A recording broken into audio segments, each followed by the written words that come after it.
There's something cruelly ironic about white tablecloths and candlelight. They're supposed to make everything feel elegant, civilized, safe. But Taylor Bennett had learned a long time ago that the most brutal shadows often hide in the prettiest places. And tonight, sitting at Maison Lumière, the kind of restaurant where they bring you warm bread and cold stares, she could feel those shadows closing in. Her mother, Diane, sat across from her like a portrait in a museum, untouchable, studied, perfect. Every strand of her highlighted hair was in place, her posture so rigid it looked painful. Her father, Charles, adjusted his Rolex for the third time in 5 minutes. The way he always did before delivering bad news to employees he was about to fire. And then there was Avery, golden, glowing Avery, holding her phone up like it was the Olympic torch, recording this precious family moment for her tens of thousands of followers. The ones who thought the Bennetts were goals. The ones who had no idea what happened when the camera turned off. Taylor wasn't stupid. She'd known since the group text came through 3 days ago. Family dinner, Maison, Lumière. 7 p.m. Be there. Important. When people who've spent your entire life pretending you don't exist suddenly demand your presence, you don't expect roses, you expect revenge. But here's what Taylor had figured out, sitting in coffee-stained aprons at 2 a.m. studying for exams her family never asked about. Revenge only works when you give them the reaction they want, and she'd already decided they weren't getting it. The envelope sat between them like a third centerpiece, cream-colored with the family crest embossed in gold. A symbol Taylor had never really belonged to, not when she was 7 and her science fair ribbon got 3 seconds of attention, while Avery's ballet recital got a photo album. Not when she was 14 and made honor roll the same week Avery got into her dream sorority. Guess which one made it to the family Christmas card? Not when she won a national scholarship last year and sent the email to the family group chat, only to get a reply 6 days later. That's nice, sweetie. No celebration, no post, no pride, just nice. She'd learned then what she'd always suspected. In this family, attention was currency, and Taylor had been born bankrupt. Diane slid the envelope across the table with the kind of grace you'd use to present an award at a gala. The string quartet in the corner softened like someone had turned down the volume on the world. Even the candle flame seemed to hold its breath. Avery zoomed in with her camera, whispering to her phone in that breathy influencer voice. Such a beautiful tradition, so emotional. Taylor almost laughed. Tradition. The only tradition in this family was pretending she didn't exist until it was convenient. Charles cleared his throat, the sound of a CEO about to make an announcement. Taylor, he began, voice steady and businesslike, like she was a quarterly report. Your mother and I have been discussing your future. Now that you're about to graduate, we think it's time you understood how things work in this family. How things work, that phrase, God, that phrase, it was code. It always had been. Code for, you're either useful or you're gone. Code 4, we measure love in returns, and you're not profitable. Code 4. We're about to hurt you, and we're going to pretend it's for your own good. Taylor's fingers hovered over the envelope. She could feel the weight of it, not just the paper, but the intent. The years of being second, the birthday parties where Avery got the spotlight and Taylor got the leftover cake, the times she walked into a room and conversations stopped, not because she was welcome, but because she was interrupting. The Thanksgivings where her father introduced Avery as my successful daughter and Taylor as the one still in school. Still trying, still not enough. If you've ever been that person, the one always introduced last, always still figuring things out, always just outside the frame when the family photo gets taken, then you know this feeling. You know what it's like when love isn't unconditional, when it's a performance and you never got the script. But here's the thing about being underestimated your whole life. You learn to watch. You learn to listen. You learn to see the truth beneath the surface. And the truth Taylor had learned was this. The people who need you to fail are terrified you'll succeed without them. She opened the envelope slowly, deliberately, letting the silence stretch like a wire about to snap. Inside was a letter, typed, formal, signed in 3 distinct hands: Charles Bennett, Diane Bennett, Avery Bennett. The words were cold, clinical, legal. It wasn't a gift. It was a document to severance, a formal, notarized disownment, cutting her out of the family, the will, the legacy, the carefully curated world they'd built without her. They called it a graduation present, a chance for her to build her own path.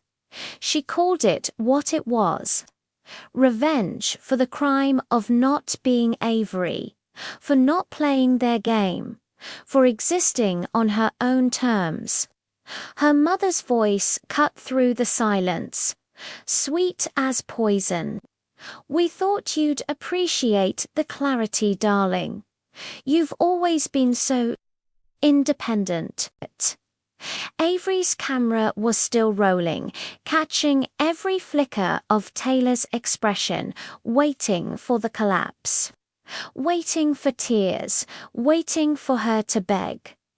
Taylor looked up. Her face was calm, her voice was steady, and when she spoke, it was with the kind of clarity that only comes when you've spent years being invisible and finally realized that was your superpower all along. "Thank you," she said. Diane blinked. Charles's jaw tightened. Avery's phone almost slipped from her perfectly manicured hand. Because that wasn't the script. That wasn't how this was supposed to go. They'd written this scene for a victim, and Taylor had just recast herself as someone else entirely. She folded the letter carefully, slid it back into the envelope, and set it on the table like it was nothing, like it didn't matter. Because here's the truth about shadows: they only have power in the dark, and Taylor was about to turn on every light in the room. "I'll see you all very soon," she said, standing sooner than you think. And with that, she walked out of Maison Lumiere, leaving her family sitting in stunned silence, surrounded by their own hollow performance. Outside, the air was cold and sharp, smelling like rain and freedom. Her phone buzzed once, twice, a dozen times.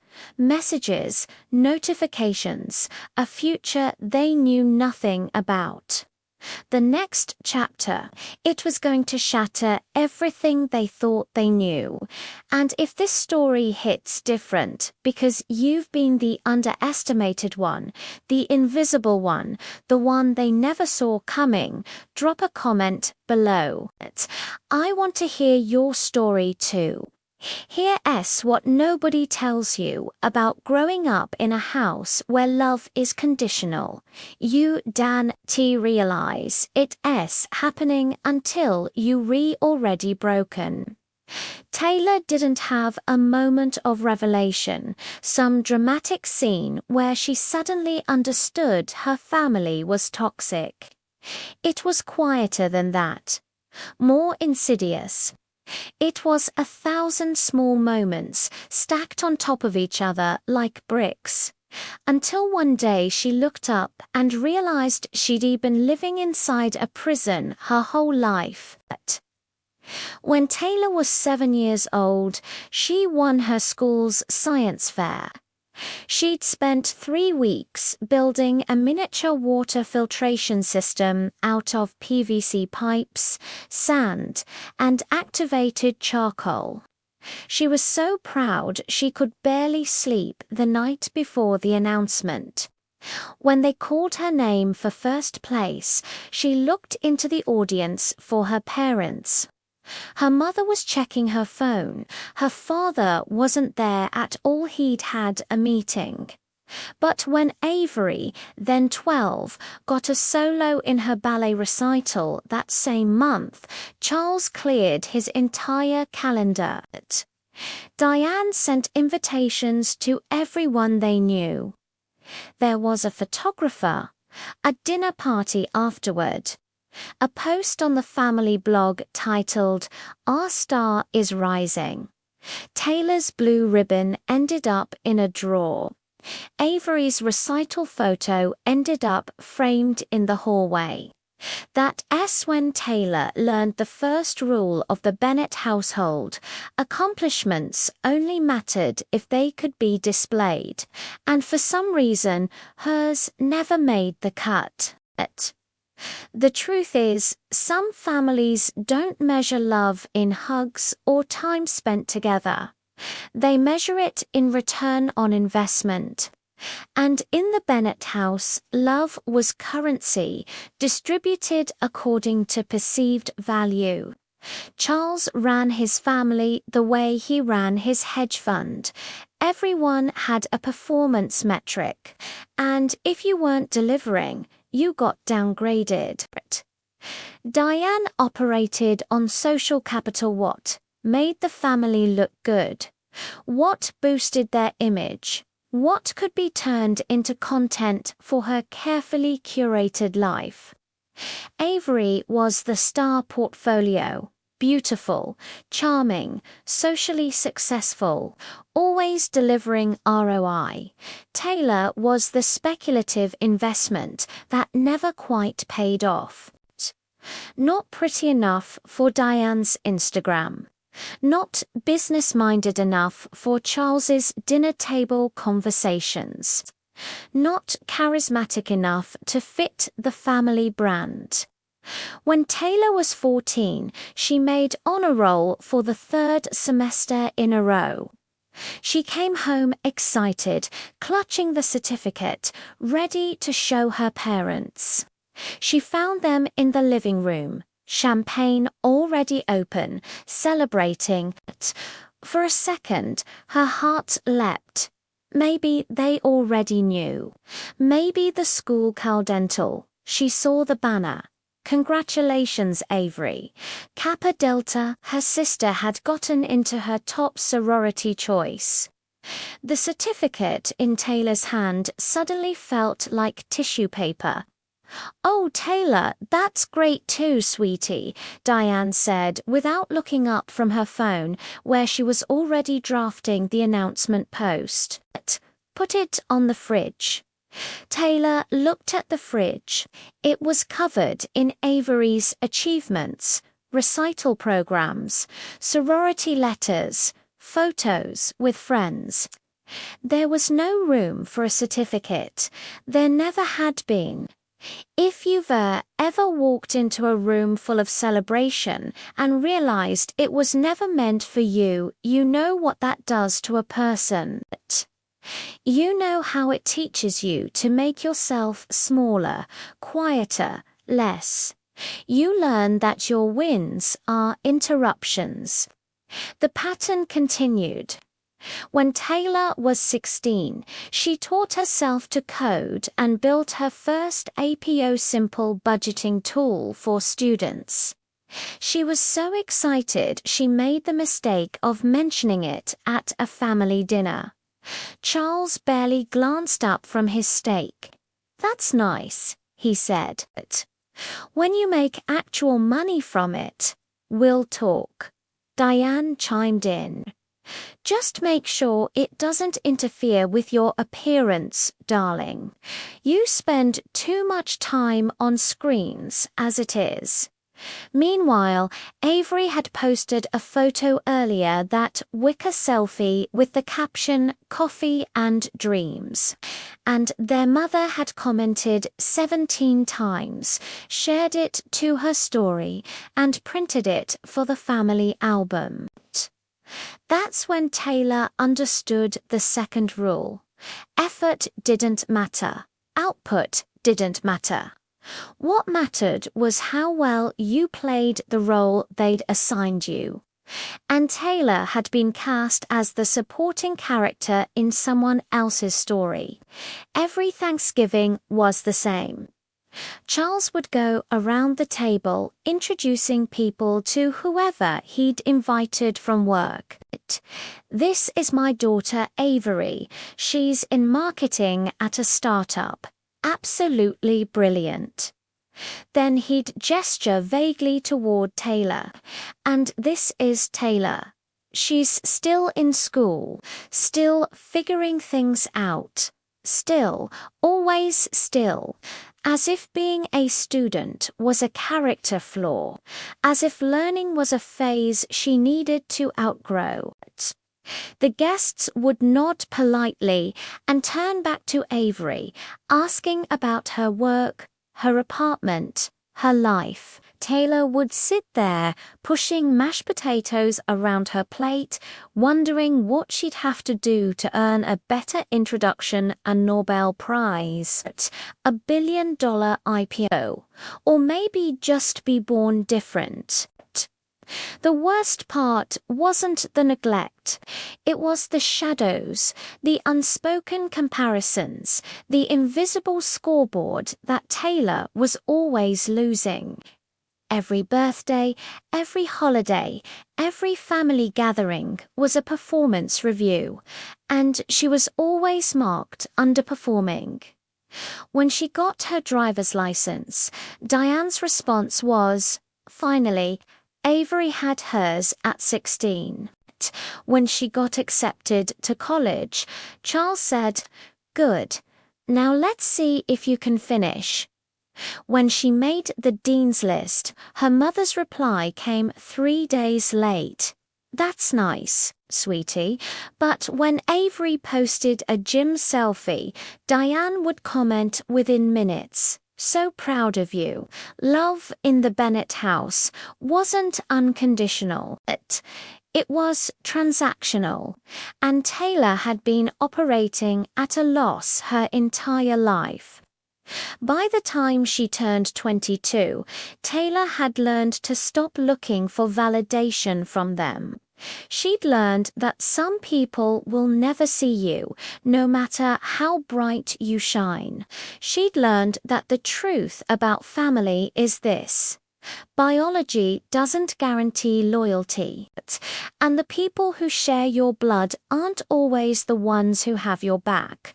So she stopped trying to impress them, stopped hoping for a proud parent moment, stopped waiting for her name to be said with the same warmth they used for Avery.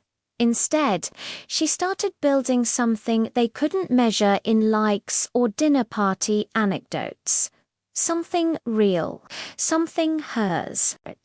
And when she finally succeeded, when she built something that couldn't be ignored, the revenge wouldn't be loud or messy. It would be quiet, undeniable, the kind that doesn't need to be announced because the results speak for themselves. But first, she had to finish what she started. And that meant showing up to one last family performance. The dinner, the envelope, the moment they thought would break her. What they didn't know, yet what they couldn't have known, was that Taylor had stopped playing their game years ago, and the game she'd been playing instead. They were about to find out. If you've ever felt like you had to earn love, that should been free. Hit that like button. You're not alone in this. The coffee shop smelled like burnt espresso and broken dreams. Taylor had been working at Brew and Bean for 2 years, opening shifts at 5 a.m., closing shifts at midnight. Whatever filled the gaps between classes, her hands were stained permanently with coffee grounds. Her back ached from lifting 50-pound bags of beans. And she'd memorized every customer's order by heart, because that's what you do when tips are the difference between eating and not eating. This wasn't some quirky college job she'd tell funny stories about later. This was survival. And the worst part, her family had no idea. Not because she hid it, but because they never asked. She'd mentioned it once, casually, at a family brunch during sophomore year. I picked up some shifts at a cafe near campus, she'd said, thinking maybe, just maybe, they'd be impressed by her work ethic. Charles had glanced up from his Wall Street Journal long enough to say, "Just don't let it affect your grades." Diane had wrinkled her nose. "A cafe, darling, you smell like coffee beans. It's very strong." Avery had laughed, snapping a photo of her avocado toast. "Oh, that's so cute. Like a real college experience." And that was it. No follow-up questions. No, "How are you managing?" No, "Do you need help?" Because in the Bennett universe, struggle wasn't relatable, it was embarrassing. It was something you hid, not something you got support for. So Taylor stopped mentioning it. She'd show up to family dinners smelling like vanilla syrup and exhaustion, and they'd look right through her, talking about Avery's new apartment, Avery's promotion, Avery's latest viral post. Taylor became a ghost in her own family, present but unseen, there but irrelevant. What they didn't know, what they couldn't have known, because they never bothered to look, was that Taylor wasn't just surviving. She was excelling. While they were busy celebrating Avery's participation in a charity 5K, Taylor was pulling straight A's in one of the hardest engineering programs in the country. While they were posting about Avery's self-care Sunday, Taylor was coding until 3 a.m., building algorithms that could change entire industries.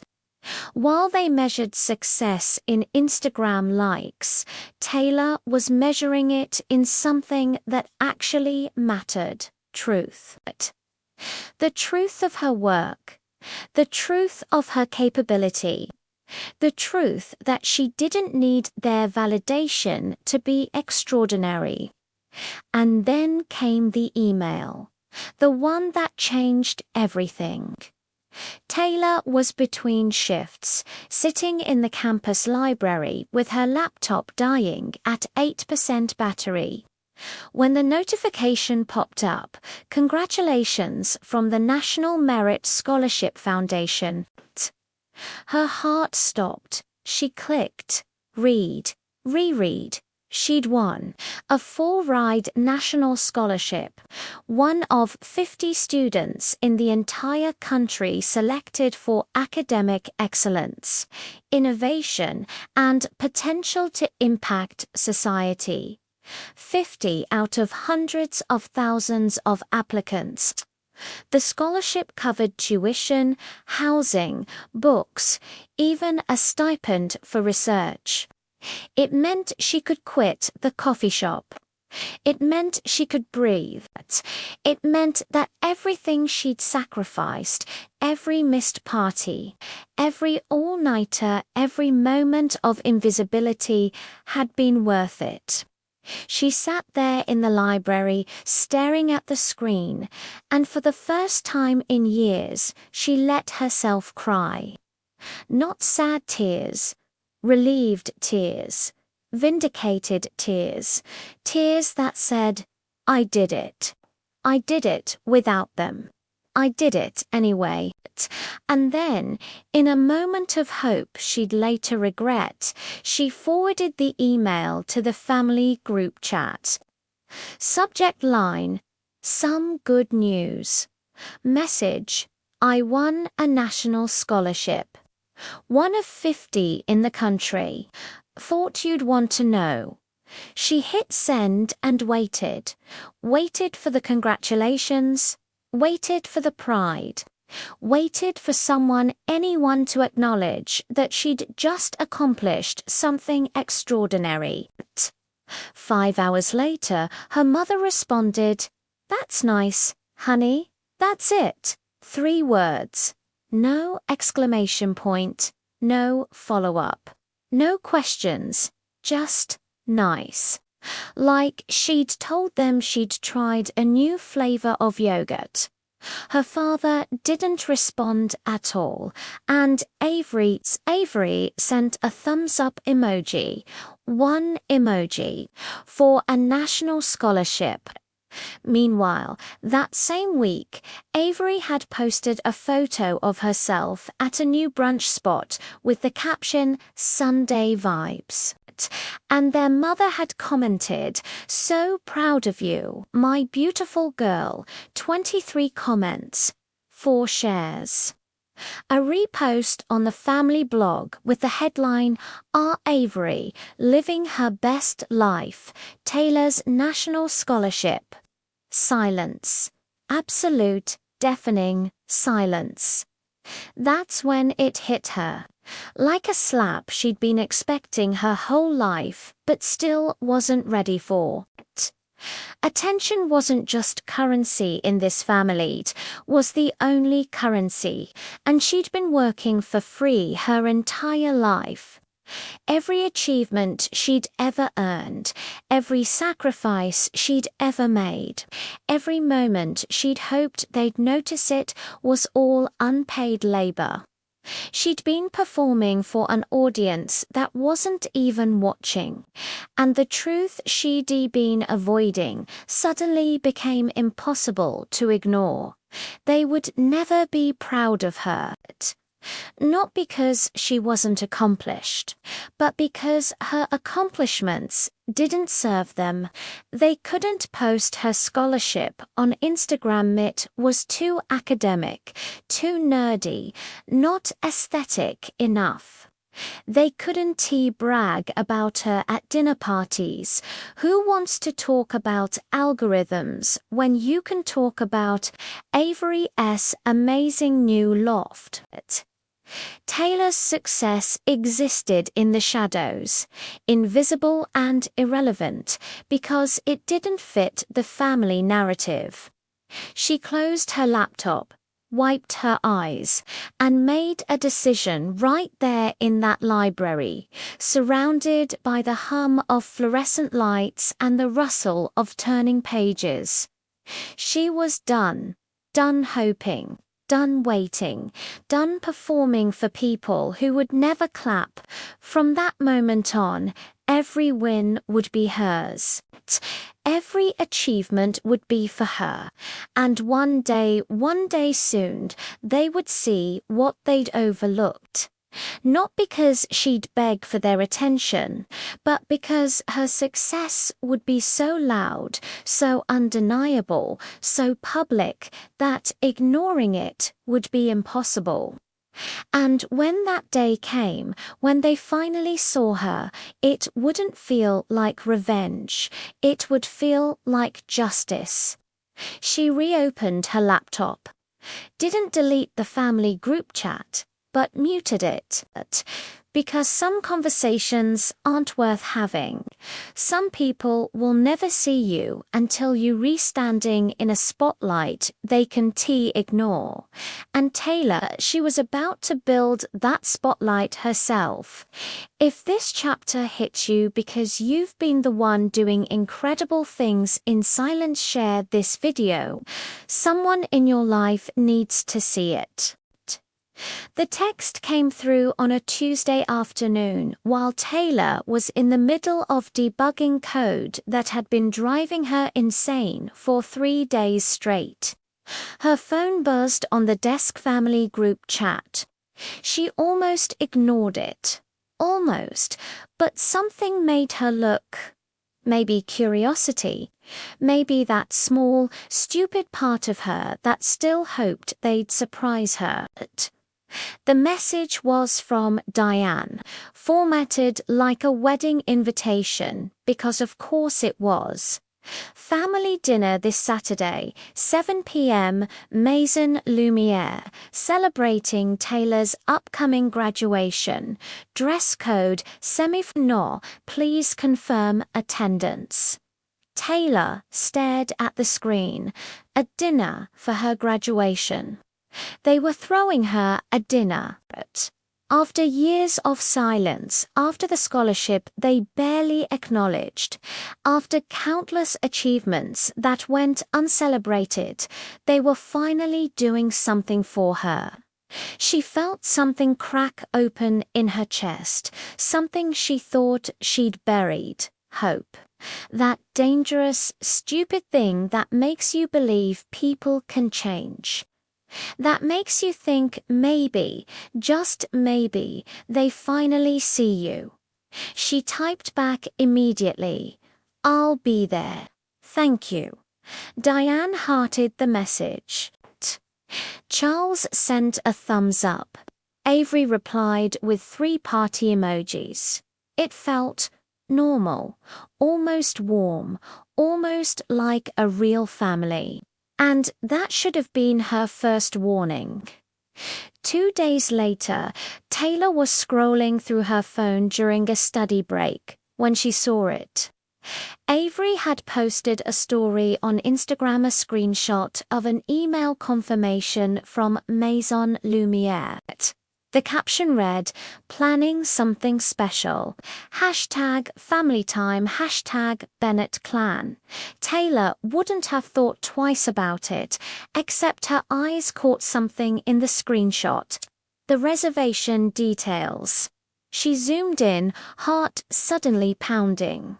Reservation 4. The Bennett family party of 3 names. Charles Bennett, Diane Bennett, Avery Bennett. Date, Saturday, 7 p.m. Table, window seat, main dining room, party of 3. 3 names, Charles, Diane, Avery. Not 4-3. Her name wasn't there. She read it again, thinking maybe she'd missed it. Maybe it was cut off in the screenshot. Maybe, but no. It was right there in black and white. A celebration for Taylor's graduation, reserved for 3 people. And Taylor Bennett wasn't one of them. Her hands started shaking. This had to be a mistake. Some administrative error. The restaurant must have gotten the details wrong. Avery probably just sent the confirmation email before adding the 4th person. That's all. That has to be all. She opened the family group chat, fingers hovering over the keyboard. Should she ask? Should she say something? Or would that make her seem paranoid, oversensitive, desperate for attention? Before she could decide, a private message popped up from Avery. "Hey, saw you viewing my story, lol. Don't worry about the reservation thing, it's just formatting." The restaurant's system is weird. You're obviously included, just formatting. Obviously included. The words should have been reassuring. Should have made her feel better. But they didn't, because if it was just formatting, why didn't Avery fix it before posting? Why share a screenshot with Taylor's name conspicuously absent and then explain it away afterward? And why did the explanation come only after Taylor had seen it? This is what gaslighting looks like in real time. Not the dramatic kind you see in movies, where someone's screaming you're crazy. It's subtler than that. It's "don't worry" when you should be worried. It's "you're obviously included" when the evidence says otherwise. It's making you question your own eyes, your own instincts, your own reality. And the worst part, it works. For a second, Taylor almost believed it, almost let herself think she was overreacting, almost apologized for even noticing. Almost. But then she remembered something her computer science professor had told her. In programming, there's no such thing as coincidence. Every output is the result of specific input. If something appears in your code, it's because someone put it there. The reservation wasn't a glitch. It was the truth. The truth about how they saw her. The truth about her place in this family.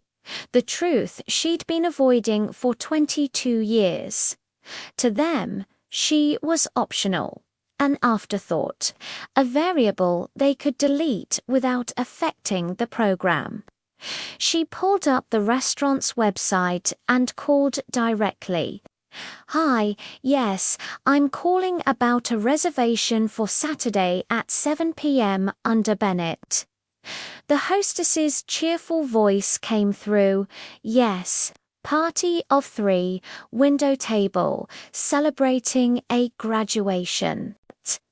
Is there something you'd like to change? Can you tell me what names are on the reservation?" "Of course. I have Charles Bennett, Diane Bennett, and Avery Bennett. Is there an issue?" Taylor's throat went dry. No issue, thank you." She hung up, sat there in the silence of her apartment, and felt something inside her turn to stone. It wasn't formatting. It wasn't a mistake. It wasn't the restaurant's weird system. They'd made a reservation to celebrate her graduation and hadn't included her name. They'd planned a dinner in her honor and somehow forgot to actually reserve her a seat. Or maybe, and this felt closer to the truth, they hadn't forgotten at all. Maybe this was the point. Maybe this was the message delivered in the most passive-aggressive way possible. "We're doing this for appearances. You're the occasion, not the guest." Taylor opened her laptop, created a new folder, titled it Evidence, started taking screenshots. The group chat announcement, Avery's Instagram story, the reservation details, the private message with the gaslighting explanation. She documented everything, timestamp and all. Because here's what she learned from years of being invisible. When people try to erase you, you create shadows they can't deny. You make records, you collect proof. Not for revenge, not yet, but for clarity. For the moment when they try to rewrite history. When they claim that's not how it happened, when they tell you you're remembering wrong. Evidence doesn't forget. Data doesn't lie. And Taylor, she'd become very, very good at collecting data. She closed the laptop and looked at herself in the black screen's reflection, saw someone she barely recognized. Tired, yes, but not broken. Hurt, absolutely, but not destroyed. Because here's what happens when you've been underestimated your entire life. You learn that the most dangerous person in any room is the one they don't see coming. And they'd just made a critical error. They'd shown their hand. Revealed exactly how expendable they thought she was. And in doing so, they'd given her the one thing she needed most: certainty. No more hoping. No more wondering if maybe she was too sensitive, too demanding, too much. She wasn't. They were just exactly who she'd always suspected they were, and Saturday's dinner, she'd be there. Oh, she'd definitely be there. But not as the invisible daughter hoping for scraps of acknowledgement. As someone with a plan. If you've ever been written out of your own stories, subscribe to this channel, because you're about to watch someone rewrite the ending. There are two versions of Taylor Bennett. The one her family sees quiet, forgettable, always on the margins, and the one the rest of the world is about to meet. Because while her parents were measuring her worth in dinner table small talk and her sister was counting engagement metrics, Taylor was building something they couldn't comprehend, even if they tried. Something real, something that mattered. Something called root flow. And if you've ever been underestimated so completely that people forgot to watch what you were actually doing, you know, this is when things get dangerous. Because invisible people see everything, and they build in silence. The computer science lab at 2 a.m. was Taylor's church. Fluorescent lights humming overhead, the smell of energy drinks and cold pizza, the sound of keyboards clicking like rain on windows. This was where she belonged. Not at family brunches, where she was background noise. Not at holiday dinners, where she was an afterthought. Here in this space, where code was currency and ideas were proof, where your last name didn't matter, your Instagram following was irrelevant, and the only question that counted was, does it work? And what Taylor was building. It worked. It worked so well, it was about to change everything. Tell me you're seeing this, Ethan said, rolling his chair over to her workstation. Ethan Park, double major in computer science and environmental engineering, the kind of brilliant that doesn't need to announce itself.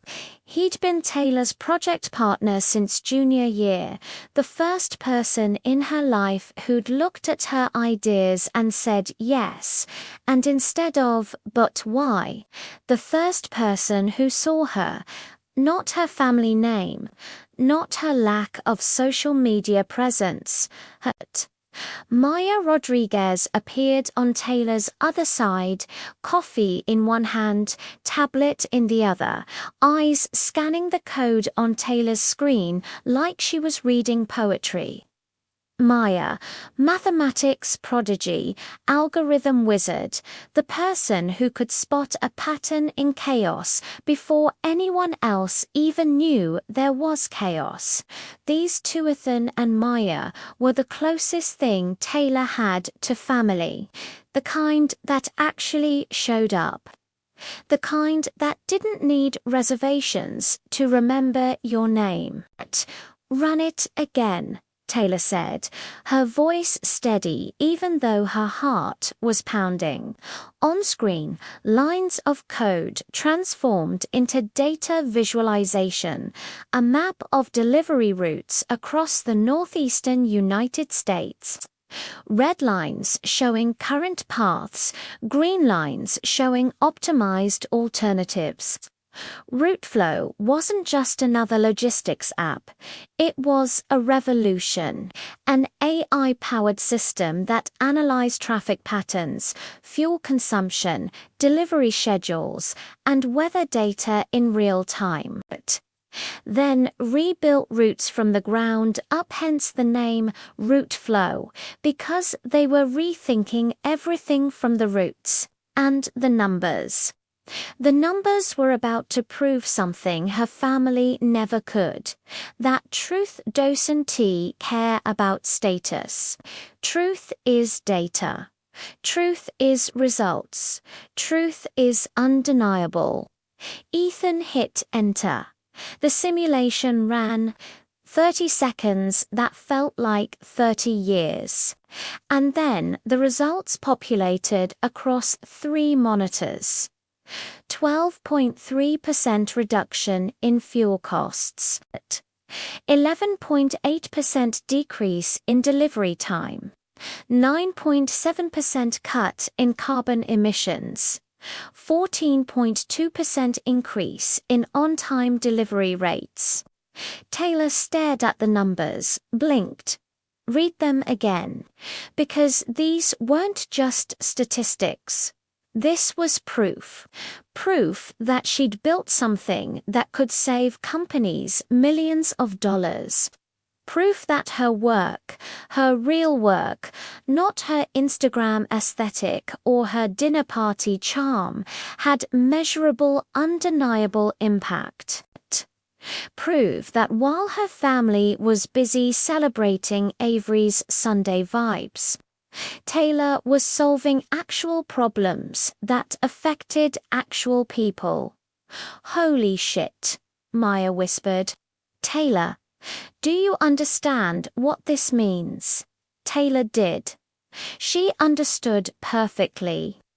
This meant that a mid-sized logistics company using Routeflow could cut operational costs by over 10%.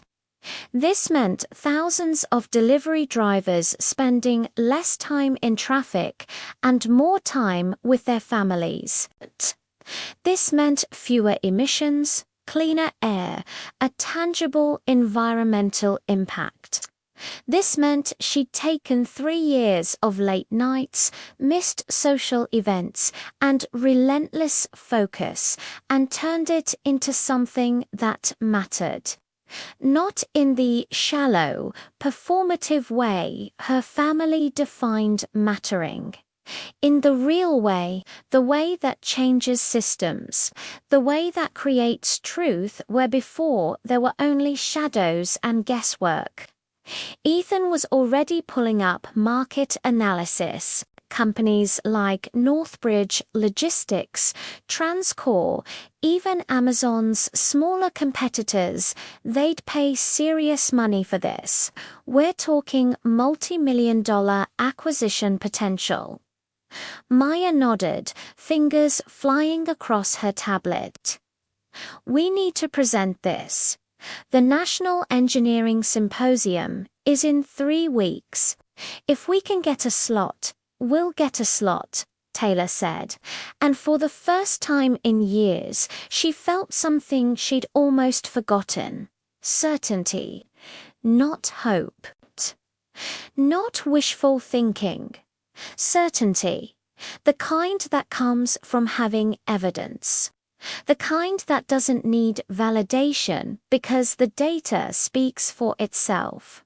They worked until dawn, refining the presentation, stress testing the algorithm, building the pitch deck that would introduce root flow to the people who mattered, not influencers.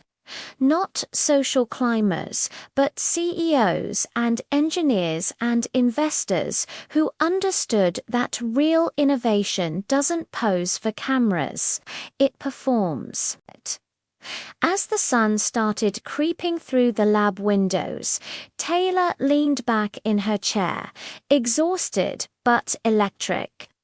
She thought about her family, about the dinner on Saturday, about the reservation with 3 names, about years of being invisible. And she realized something that felt like revenge, but tasted like freedom. They'd been measuring the wrong things all along.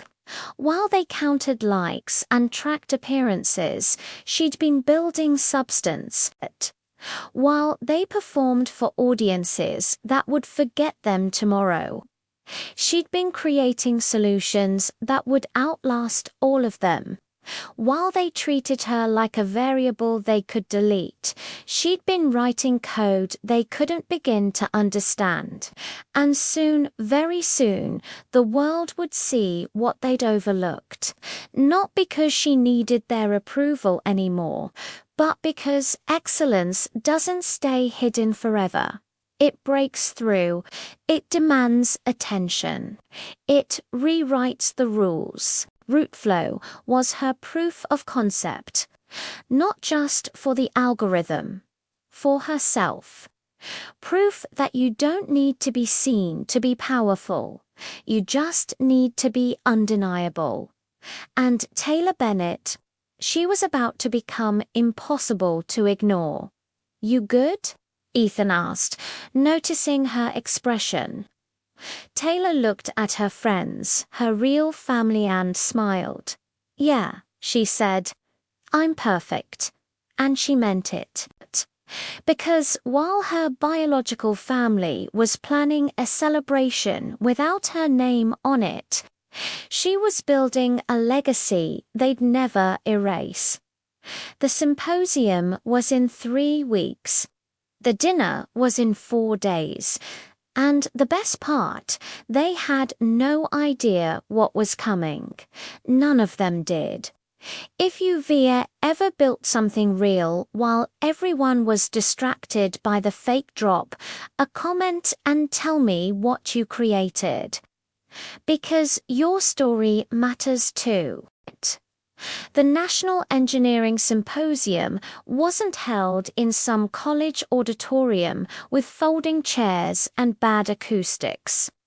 It was at the Meridian Center, glass and steel, and the kind of architecture that makes you feel small until you realize you belong there.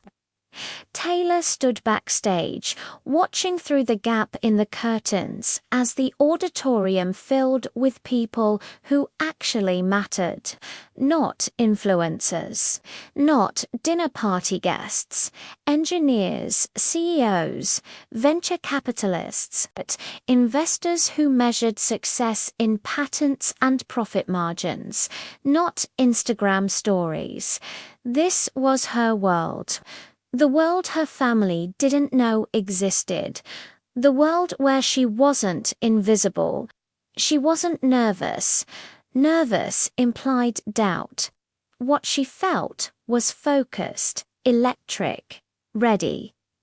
Ethan adjusted his tie for the 4th time, a nervous habit Taylor had learned to ignore. Maya was doing breathing exercises. Earbuds in, eyes closed, centering herself the way she always did before big moments. And Taylor was reading the truth in the room, scanning faces, noting who was there. 3rd row, left side, Nathan Cole, CEO of Northbridge Logistics, one of the largest supply chain companies on the East Coast. He'd arrived early, taken a seat front and center, and hadn't looked at his phone once. That meant something. That meant he wasn't here to multitask. He was here to pay attention. And if Nathan Cole was paying attention to their pitch, things were about to get interesting. Route flow. You're up in 3. The stage manager called. Taylor nodded, rolled her shoulders back, adjusted the remote clicker in her hand. She'd practiced this presentation 47 times. 47, she knew every word, every pause, every moment where the data would hit hardest. This wasn't a performance. This was precision. This was 3 years of work compressed into 12 minutes. 12 minutes to prove that she was in T, just a girl from a family that forgot her name. She was an innovator, a problem solver, someone who saw shadows in broken systems and built solutions that brought light. You ready? Maya asked, pulling out her earbuds. We were born ready, Ethan said, trying to sound confident and almost pulling it off. Taylor just smiled. Because ready wasn't the question. The question was the world ready for what they'd built? The lights dimmed. The moderator's voice echoed through the space. Next, we have a presentation from a senior engineering team tackling one of the most persistent challenges in modern logistics: route optimization in real-time variable conditions. Please welcome Taylor Bennett, Ethan Park, and Maya Rodriguez, presenting Route Flow. The applause was polite, professional. They walked on stage, and Taylor felt it immediately, that shift. The moment when you stop being nervous and start being exactly who you're meant to be. She clicked the remote. The screen behind them lit up. Route Flow, rethinking logistics from the ground up. And then she began. Not with technical jargon, not with buzzwords, with a story. Every day, 15 million delivery trucks drive routes that were planned yesterday, using data from last week, following patterns that haven't been updated in months. The result? Wasted fuel, delayed deliveries, frustrated drivers, increased emissions. We asked a simple question. What if routes could think? What if instead of following static maps, logistics systems could adapt in real time to traffic, weather, demand, and efficiency? What if we rebuilt routing from the roots? She clicked. The data visualization appeared. A map of the northeast routes in red, optimized alternatives in green, numbers cascading across the screen. 12.3% fuel reduction, 11.8% faster delivery, 9.7% emissions cut. The room went silent. Not bored silent. Captivated silent. Maya took over, walking them through the algorithm. How Route Flow analyzed millions of data points per second, learning and adapting like a neural network, prioritizing efficiency without sacrificing reliability.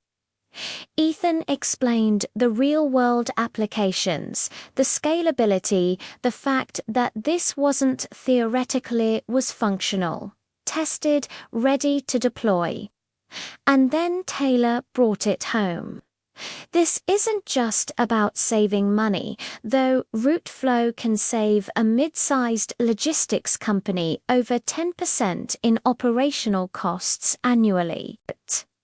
This is about creating systems that work better for everyone. Drivers who spend less time stuck in traffic and more time home with their families. Companies that operate more sustainably. Communities with cleaner air. Route flow doesn't just optimize routes, it optimizes outcomes. She clicked the final slide. A simple line. What if logistics was actually logical? The applause started before the lights even came back up. Not polite, not professional, real, the kind that tells you something just shifted. Backstage, they barely had time to breathe before the approaches began. Business cards, handshakes, people whose names Taylor had only seen on LinkedIn suddenly standing in front of her, saying things like transformative and game-changing and let's talk. But she was watching for one person, Nathan Cole. He appeared 10 minutes later, cutting through the crowd like he owned it, which, in a way, he did. Tall, late 50s, salt and pepper hair, the kind of presence that makes rooms go quiet. He extended his hand. Taylor Bennett. That was exceptional. His voice was measured, authoritative, the voice of someone who'd closed billion-dollar deals and wasn't impressed easily. Thank you, Mr. Cole. Nathan, and I'm not being polite, I'm being accurate. You've solved a problem my company has been throwing money at for 5 years. How soon can you meet? 2 days later, Taylor sat in a conference room on the 43rd floor of Northbridge headquarters. Windows overlooking the city, contract in front of her. Nathan sat across the table, his legal team flanking him like chess pieces. The offer was clear. Northbridge wanted to acquire Route Flow, full purchase $6.2 million. Split 3 ways Taylor, Ethan, Maya. Plus, a director-level position for Taylor in their innovation division. Salary, benefits, equity, the works. It was the kind of offer that changes lives. The kind people dream about. The kind that validates every sacrifice, every all-nighter, every moment of doubt. Ether and Maya had already signed.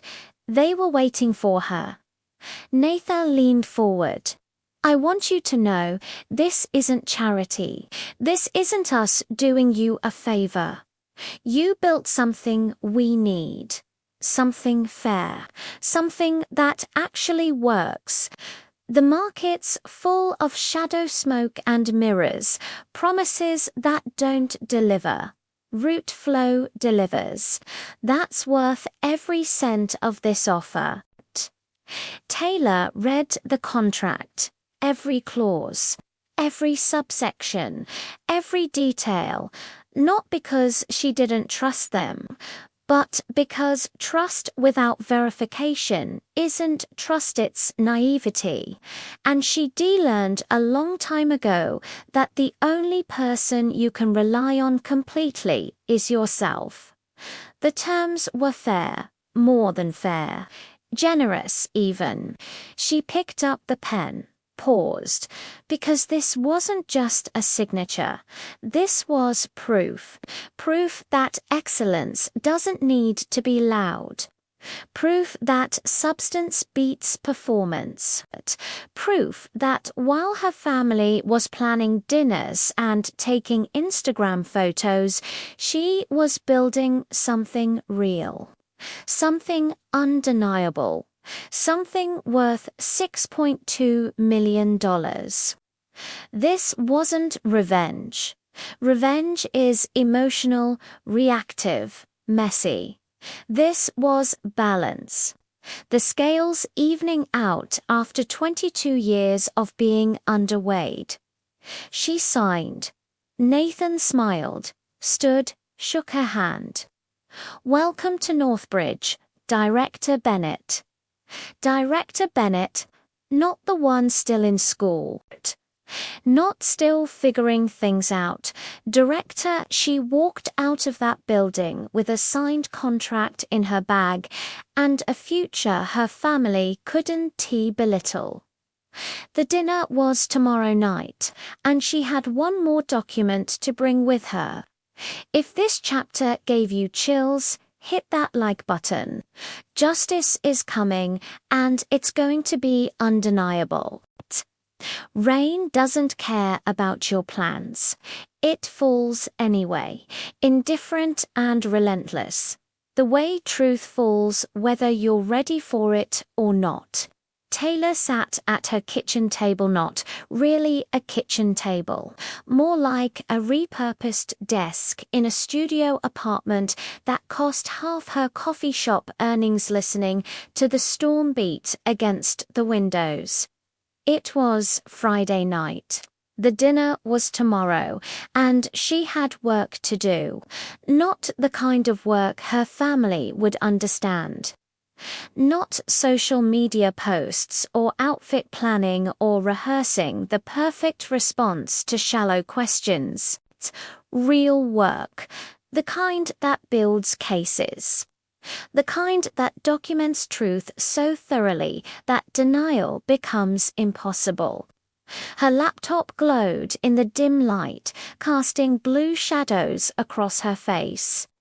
3 external monitors surrounded her like sentinels, each displaying different files, different evidence, different pieces of the story she was about to tell, not with words, not with emotions, with data.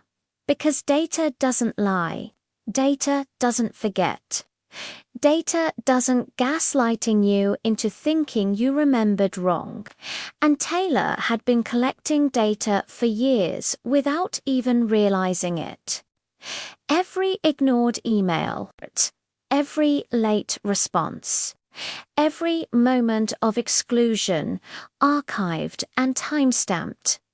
She'd thought she was just keeping records. Turns out she was building a case. The folder on her desktop was labeled simply Bennett. Inside were subfolders, each one a category of evidence organized with the precision of someone who understood that details matter.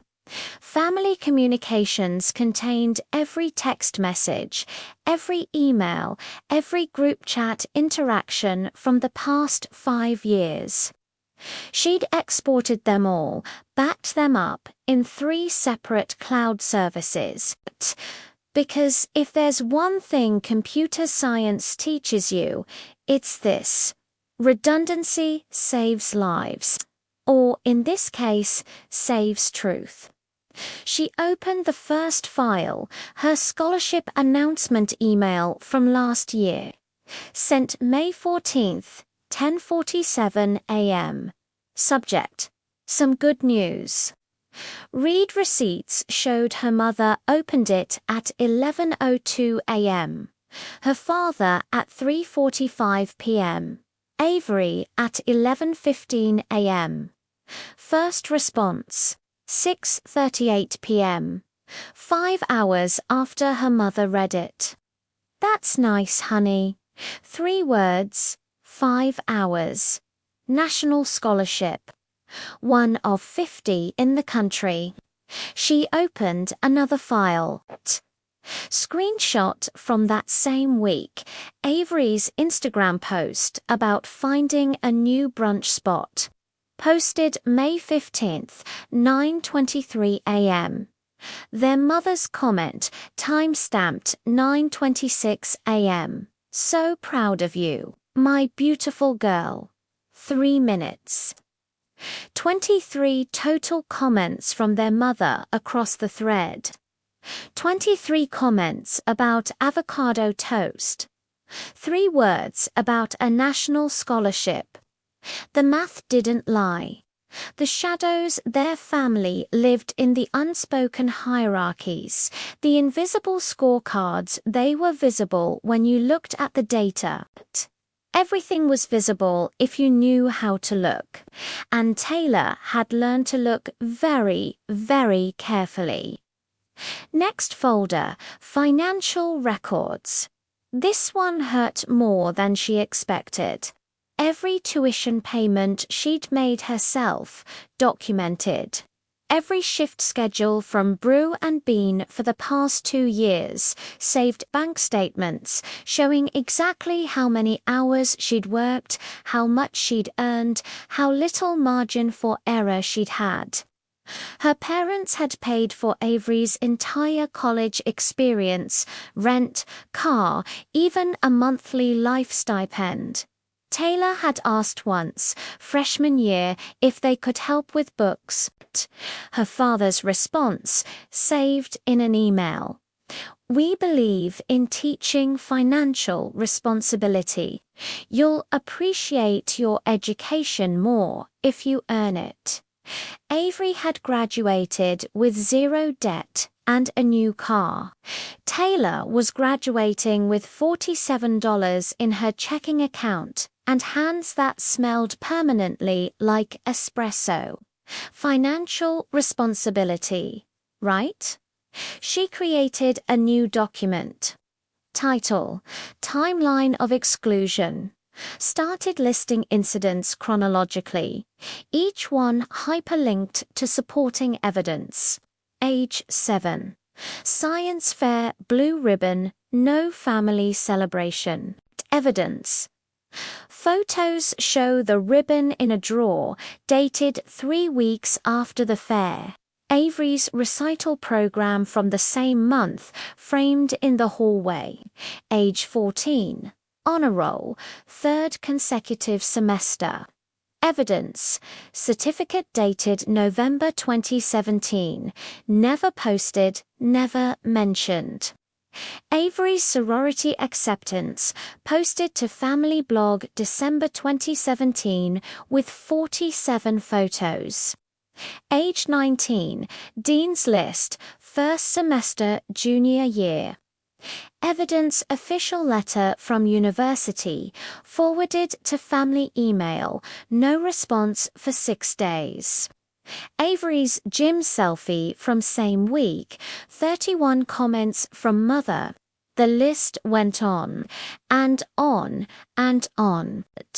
22 years of evidence, now impossible to dispute. The reservation file deserved its own folder. She de-screenshot Avery's Instagram story, showing the email confirmation: party of 3, Charles Bennett, Diane Bennett, Avery Bennett. She de-saved the private message from Avery: "Don't worry about the reservation thing. It's just formatting." And she de-saved the phone call recording legal in her state with single-party consent where the Maison Lumiere hostess confirmed, "I have Charles Bennett, Diane Bennett, and Avery Bennett." Is there an issue? 3 names. A dinner celebrating her graduation. Her name wasn't on it. That wasn't formatting. That was the truth they'd been living for 2 decades, finally documented in a way they couldn't gaslight away. But the piece de resistance, the evidence that would change everything, sat in a manila envelope next to her laptop. The official acquisition announcement from Northbridge Logistics, the contract signed and notarized, showing the $6.2 million purchase of Route Flow. The press release, scheduled to go public Monday morning, naming her as Director of Innovation. Her business card, fresh from the printer, embossed with her new title: This wasn't a rebuttal. This wasn't a defense. This was proof that while they'd been measuring her worth in social media metrics and dinner party small talk, she'd been building something that actually mattered, something that corporations paid millions to acquire, something that came with a title they couldn't diminish or ignore. She printed everything. 3 copies. One for her, one for her lawyer, yes. She'd retained one, because when you're about to flip a table, you make sure you understand the legal landscape, and one backup stored in a safe deposit box. Because you don't bring evidence to a confrontation without protecting it first. She organized each set in a leather portfolio, tabbed and indexed, because presentation matters. Not for aesthetics, for clarity. So when they tried to interrupt, tried to deflect, tried to make her seem emotional or unstable, she could simply flip to a tab and let the data speak. It was 2 a.m. when she finished. The rain had stopped. The city outside her window was quiet, that strange 2 a.m. silence where it feels like you're the only person awake in the world. Maybe you are. Maybe that's when the best work happens, when everyone else is asleep. When the noise stops. When it's just you and the truth you've been avoiding. She opened the family group chat, typed, "See you tomorrow at 7. Didn't add emojis, didn't add warmth, just confirmation, just data. She hit send and closed her laptop. Tomorrow, they'd hand her an envelope meant to erase her, and she'd hand them a folder that proved she'd already erased herself from their story and built a better one without them. Some battles are won with words. Some are won with silence. And some are won with evidence so overwhelming that denial becomes exhausting. If you've ever spent the night before a confrontation preparing to prove your worth, share this story. Someone needs to know they're not alone in that fight. Saturday morning arrived the way mornings do when you haven't really slept, slowly, reluctantly, with that strange clarity that comes from exhaustion mixed with adrenaline. Taylor stood in front of her bathroom mirror at 6 a.m., not because she needed 3 hours to get ready, but because she needed 3 hours to prepare. There's a difference. Getting ready is superficial makeup, clothes, hair. Preparing is psychological. It's the mental armor you put on when you're about to walk into a room full of people who've spent your entire life making you feel small, and you need to make sure they can't do it anymore. This wasn't about looking pretty. This was about being remembered. She'd chosen her outfit 2 weeks ago, not from Avery's world of Instagram aesthetics and brand names, but from her own understanding of what power actually looks like. A simple black dress, not trendy, timeless, structured, tailored, the kind that says, "I didn't try too hard, I just am." Low heels, because she wasn't compensating for anything. Minimal jewelry, a watch her grandmother had left her, the only family heirloom she'd ever received, probably because they'd forgotten it existed. Her hair pulled back, clean and fussy. Makeup subtle enough to look natural, precise enough to show intention. She wasn't dressing to impress them. She was dressing to be taken seriously. There's a difference there too, and tonight Every difference mattered. By 6:30 p.m., she was ready. The leather portfolio sat on her kitchen counter, filled with evidence organized so meticulously it could have been submitted to a court. The Northbridge contract sealed in a protective sleeve. Her new business card clipped to the inside pocket. Everything she needed to prove that while they'd been performing their lives, she'd been building hers. She picked up her phone, opened a text thread with Maya and Ethan. Maya had written, "You've got this. Call if you need extraction." Ethan, "Remember, you're not doing this for them. You're doing this for you." She smiled, typed back, "See you on the other side." Hit send. Put the phone in her purse.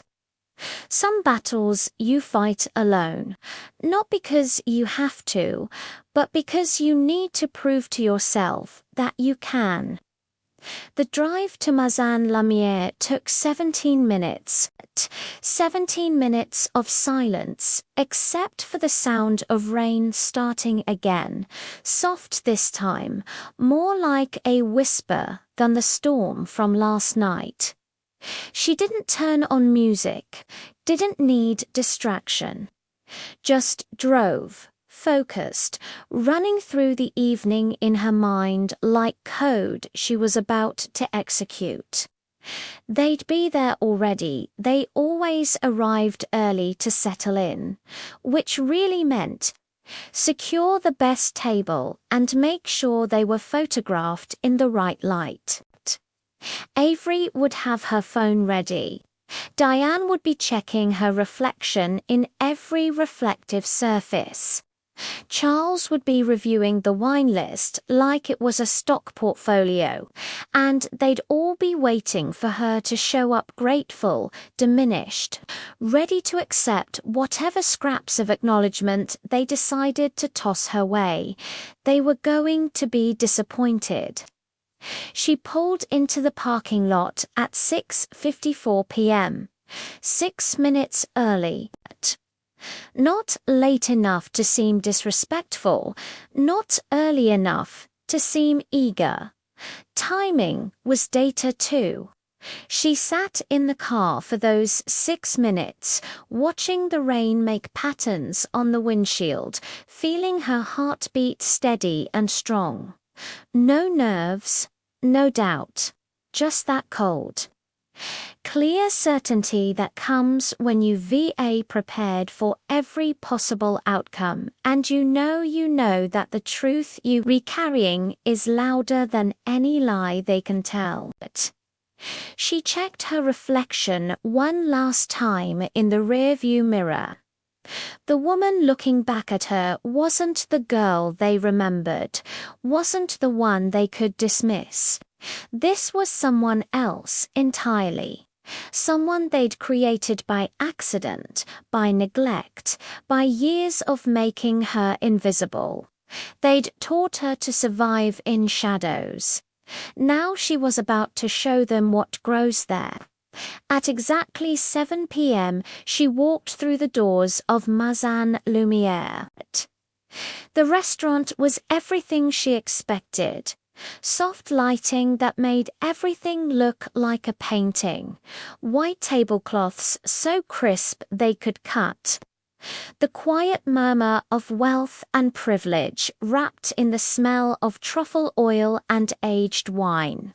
A string quartet played in the corner something classical, something meant to soothe. The hostess stand was polished mahogany, and behind it stood a young woman in black, her smile professional and warm. "Good evening, welcome to Mazan-Lumiere.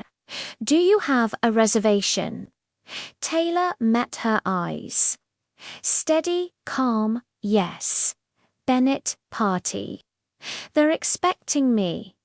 The hostess's smile flickered for just a second, so quick most people wouldn't have caught it. But Taylor had spent a lifetime reading micro-expressions, learning to see the things people tried to hide. The hostess glanced at her screen, and there it was, the hesitation, the confusion, because the reservation said party of 3, and here was a 4th. Yes, of course. Let me just. The hostess looked uncertain, caught between protocol and reality.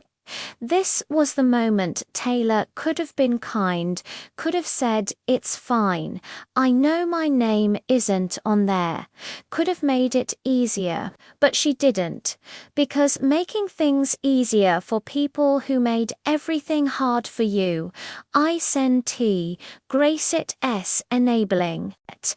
So she just stood there, portfolio in hand, expression calm, and waited. Let the hostess work it out. Let her see that someone had made a mistake. Let the first crack in their perfect evening appear before Taylor even reached the table. "Right this way," the hostess finally said, recovering her composure, grabbing a menu that clearly hadn't been set out for a 4th person. They walked through the dining room, past tables of people celebrating anniversaries and proposals and business deals. Past the kind of wealth that doesn't announce itself because it doesn't have to, toward the window table in the back corner. The best table in the restaurant, of course. And there they were. Charles in a suit that cost more than Taylor's entire wardrobe, reviewing the wine list with Diane, checking her lipstick in a compact mirror. Her dress designer, her jewelry probably worth more than Taylor's college tuition, and Avery, phone already out, filming, because if it's not documented, did it even happen? They looked like a magazine spread. The perfect family. The Bennett legacy. Everything in its place. Except there were only 3 chairs, 3 place settings. 3 menus already on the table. The 4th setting, the one the hostess was scrambling to add, hadn't been there. Taylor watched Charles glance up and see her, watched the micro-calculation behind his eyes. Surprise. Then recalibration, then that smooth executive mask sliding into place. Watched Diane's smile tighten at the corners, just barely. Watched Avery's camera lens turn toward her, recording, always recording. Taylor didn't wait for them to stand. Didn't wait for greetings or air kisses or the performance of warmth. She just walked to the table, set her portfolio down carefully next to the hastily added 4th place setting, and said the most dangerous thing you can. Say to people who are used to controlling the narrative, "Thank you for having me," not "thank you for inviting me," because they hadn't, not really. Having, present tense. Acknowledging the reality they couldn't deny now that she was standing in front of them. Charles cleared his throat. "Taylor, you look well. Well, not beautiful, not stunning. Well, like she'd recovered from an illness. You too, Dad." She sat down. The chair was cold. The napkin was folded like origami. The water glass was crystal, probably hand-blown, probably cost more than her weekly groceries. Everything here was expensive. Everything here was curated. Everything here was a performance. But Taylor wasn't performing anymore. She was just waiting. Waiting for them to hand her the envelope. Waiting to hand them the truth. And somewhere in the kitchen, a timer was ticking down to the moment this perfect family dinner became the worst decision they'd ever made. If you've ever walked into a room knowing you were about to change everything, subscribe, because what happens next is going to be unforgettable. Small talk is a weapon when you know how to use it. For the first 20 minutes, the Bennett family perfected the art, weather patterns. The restaurant's Michelin-starred chef Avery's upcoming skincare collaboration worth $8,000 for 3 Instagram posts. Taylor sat through it with the kind of calm that comes from knowing you've already seen how this movie ends. Charles swirled his wine. Diane adjusted her napkin obsessively. Avery kept her phone propped against her water glass, recording discrete bursts for content later. They were performing the way they always did, turning life into a highlight reel that hid the truth underneath. But eventually, small talk runs out. Eventually, someone has to acknowledge why you're actually there. Charles cleared his throat and reached into his leather messenger bag. Taylor's heartbeat stayed steady. She'd learned from coding: anticipate every edge case, prepare for exceptions, never hope the system behaves predictably. Hope is a bug, preparation is the patch. He pulled out an envelope cream-colored, embossed with their family crest and set it in front of her, like evidence in a trial. "Taylor," he began in that boardroom voice, the one he used when firing someone but pretending it was for their benefit. "Your mother, Avery, and I have been discussing your future. Now that you're graduating, we think it's time for clarity. About expectations. About family structure going forward." Diane nodded, her smile rehearsed and tight. "We want what's best for you, darling. This will help you grow independently. Independently." The word dropped like a stone. Avery's camera angled perfectly to catch Taylor's face, waiting for tears, for collapse, for the scripted breakdown. Taylor picked up the envelope, felt its weight heavier than paper should be, because some things carry weight beyond their physical form. She opened it slowly, deliberately. Inside, 3 pages, typed formal, the kind of document reviewed by lawyers charging $1,000 an hour. She read every word. "Dear Taylor." After considerable deliberation, the Bennett family, Charles, Diane, and Avery, have unanimously decided to formally restructure our familial and financial relationships. Effective immediately upon your graduation, you will be removed from all family trusts, wills, and future inheritance considerations. This decision encourages your independence and personal growth, as you have consistently demonstrated a preference for operating outside traditional family expectations.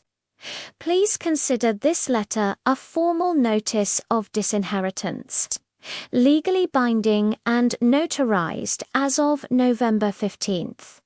We wish you success in your independent endeavors. Signed, Charles Bennett, Diane Bennett, Avery Bennett, They'd legally erased her, signed by all 3, and called it a graduation gift. Called it encouragement. The shadows they'd kept her in for 22 years were now official, documented, notarized. They expected her to break.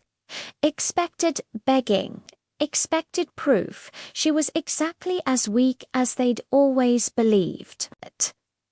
Taylor looked up, met her father's eyes cold, calculated, waiting for her reaction like quarterly earnings. Then her mother's anxious behind the performance, then Avery's eager camera still recording, because this was content, this was engagement. She folded the letter carefully, placed it back in the envelope, set it on the table like a grocery receipt, and then she smiled. Not big, not performative. Just small and genuine, coming from somewhere they'd never access. "Thank you," she said, voice steady and calm. "This is actually perfect timing." Charles blinked. Diane's smile faltered. Avery's camera wavered, shot going out of focus because this wasn't the script. Taylor was supposed to cry, supposed to apologize, supposed to beg. But invisible people learn to see everything. They learn that love is conditional, so they stop needing yours. They learn that validation is transactional, so they find truth in other currencies. Taylor reached for her portfolio, opened it slowly. Her family watched, frozen. She pulled out her own document, set it beside their envelope. "I got you something too. Also, perfect timing." The press release Northbridge logo at the top.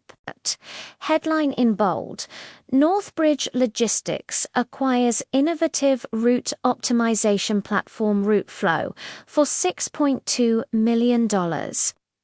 Names: creator Taylor Bennett as Director of Innovation. The silence shifted. Not held breath anymore.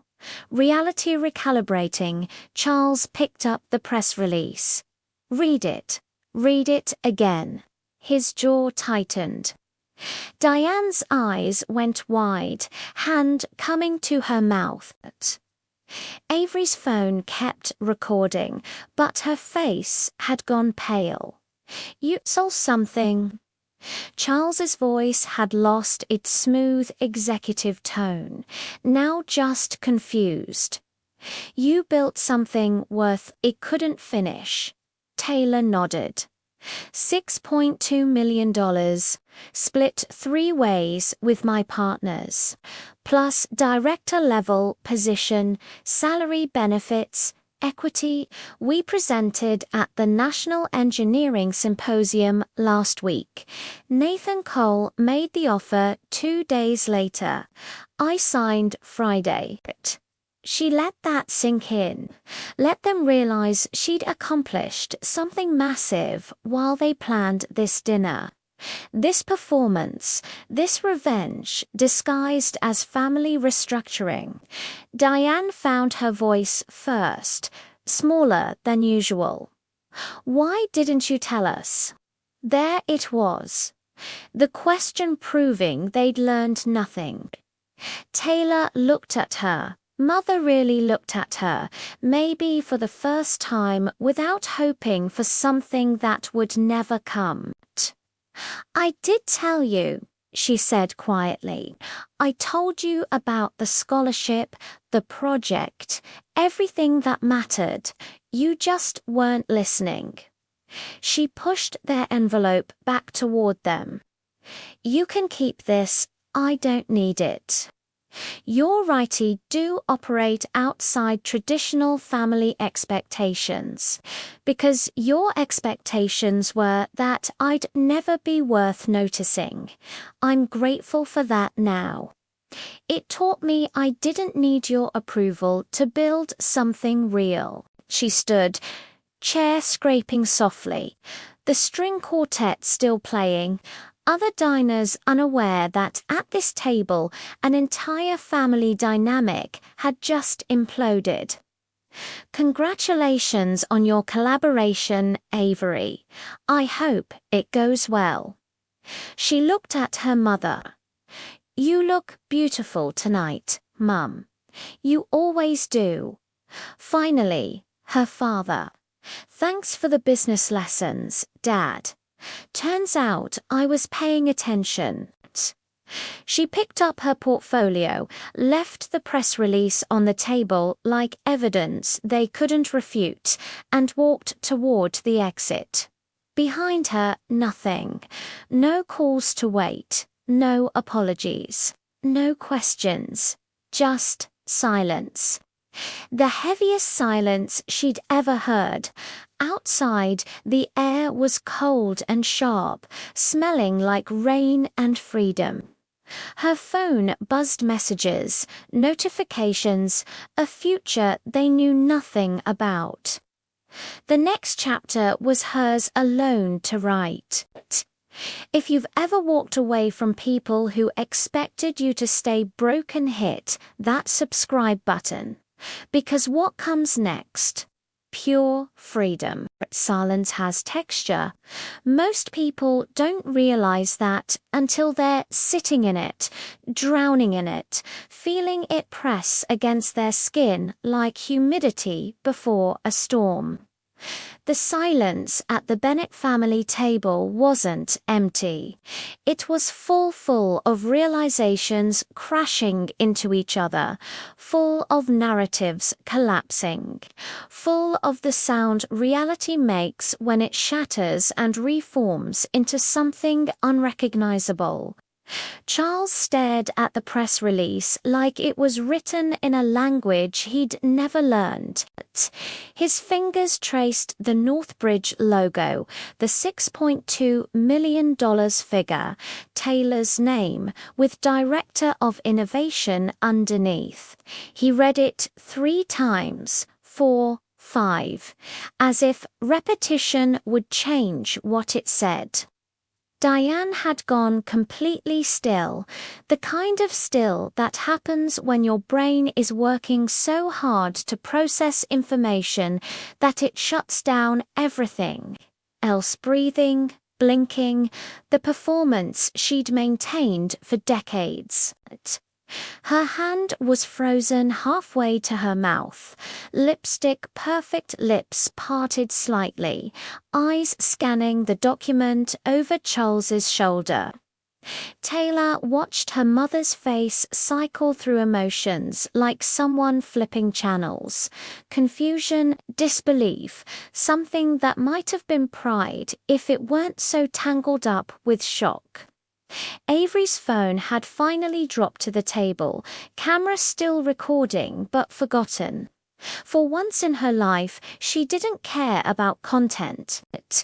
She was too busy trying to understand how her invisible little sister, the one who didn't matter, the one they'd just legally erased, had somehow built an entire empire they'd know nothing about. 6.2. Charles started, then stopped, started again. You built something worth $6.2 million. It wasn't a question. It was the sound of a man who'd spent his career evaluating assets, calculating value, measuring worth in spreadsheets, and profit margins, suddenly realizing he'd completely miscalculated the most important equation of his life. And you sold it. He couldn't finish. Without us. Without our advice, without our network, without our permission, without needing us at all. That was the part that had broken something fundamental in his understanding of how his family, his world worked. Taylor didn't rush to fill the silence, didn't explain or justify or soften the blow. Just let them sit with it. Let the truth sink in the way water seeps into concrete, slowly, completely, permanently changing the structure from the inside out. When Diane finally found her voice, though it came out smaller than Taylor had ever heard it. When did you? How did we not? She couldn't articulate the question, but Taylor understood it. How did you build this without us knowing? How did you become someone we don't recognize? How did we miss this? I told you, Taylor said quietly. Last year, the scholarship. I mentioned the project in at least 4 family dinners. I sent updates to the group chat. You just weren't listening. You were too busy. She gestured vaguely at Avery's phone, at Diane's designer dress, at Charles's perpetual calculation of everyone's value, measuring the wrong things. The words landed like stones in still water, ripples spreading, consequences forming. Avery picked up her phone, not to film, but to scroll, frantically searching through old messages with the desperate energy of someone trying to prove reality wrong. Taylor watched her sister's face change as she found them, the messages Taylor had sent, the ones they'd ignored. The scholarship announcement with 3-word responses. The project updates met with silence. The invitations to presentations they'd been too busy to attend. Avery's face went pale. Not influencer pale, the kind you filter into perfection. Actually pale. The color of someone realizing they've been the villain in a story they thought they were documenting as heroes. Avery started, but there was nothing to say. The evidence was right there, time-stamped and archived, proving exactly what Taylor had said. They hadn't listened. Charles set the press release down carefully, like it might explode.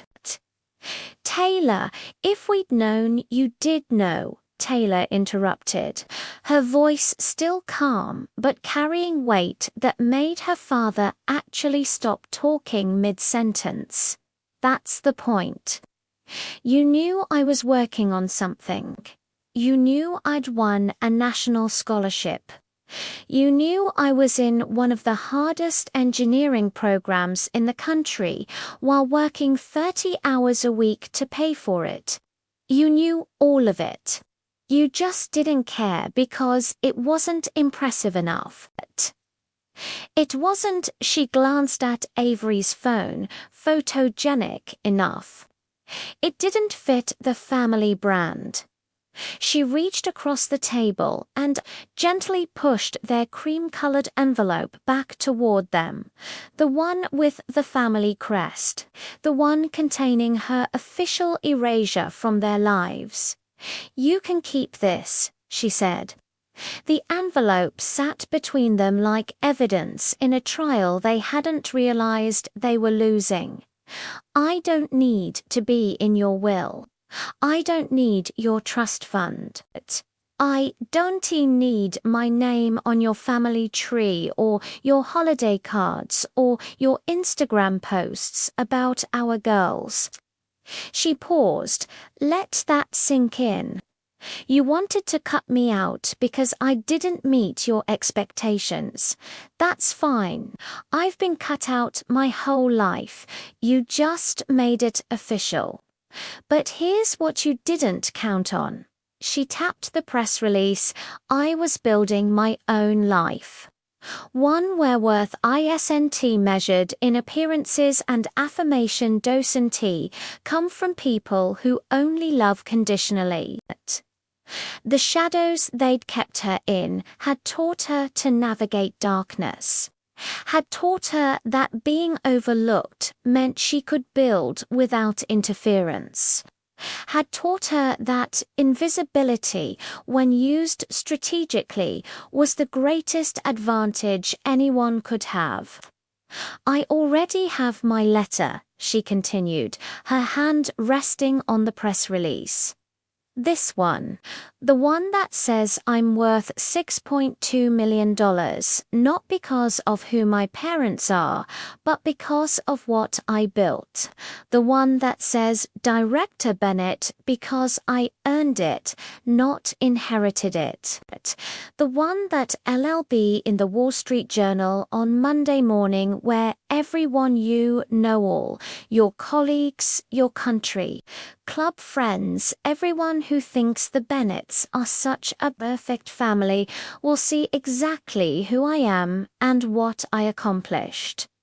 Without you, she stood, picked up her portfolio, left the press release on the table because they needed to see it.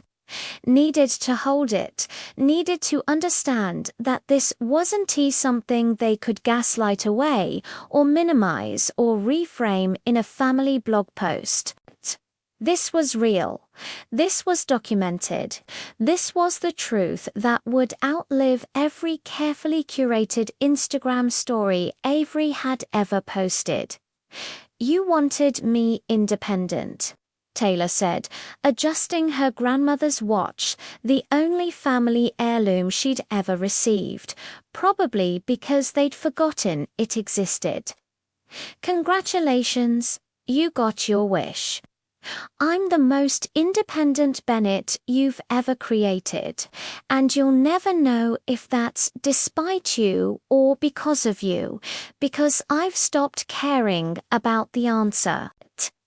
She looked at each of them one last time. Charles still holding the press release like it might transform into something that made sense. Diane, tears starting to form, but whether they were real or performance, Taylor couldn't tell anymore and didn't care to figure out. Avery, phone still in her hand but not recording, not posting, just sitting there looking lost without a script. Enjoy your dinner, Taylor said. I hope the photographs turn out beautiful.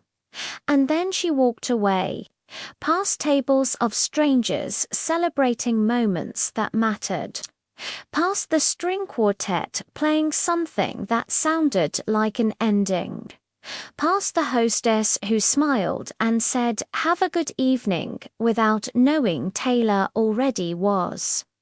Outside, the rain had stopped. The air smelled clean, washed free of everything that had come before.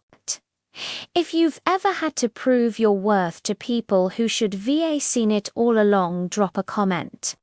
Your story deserves to be told too.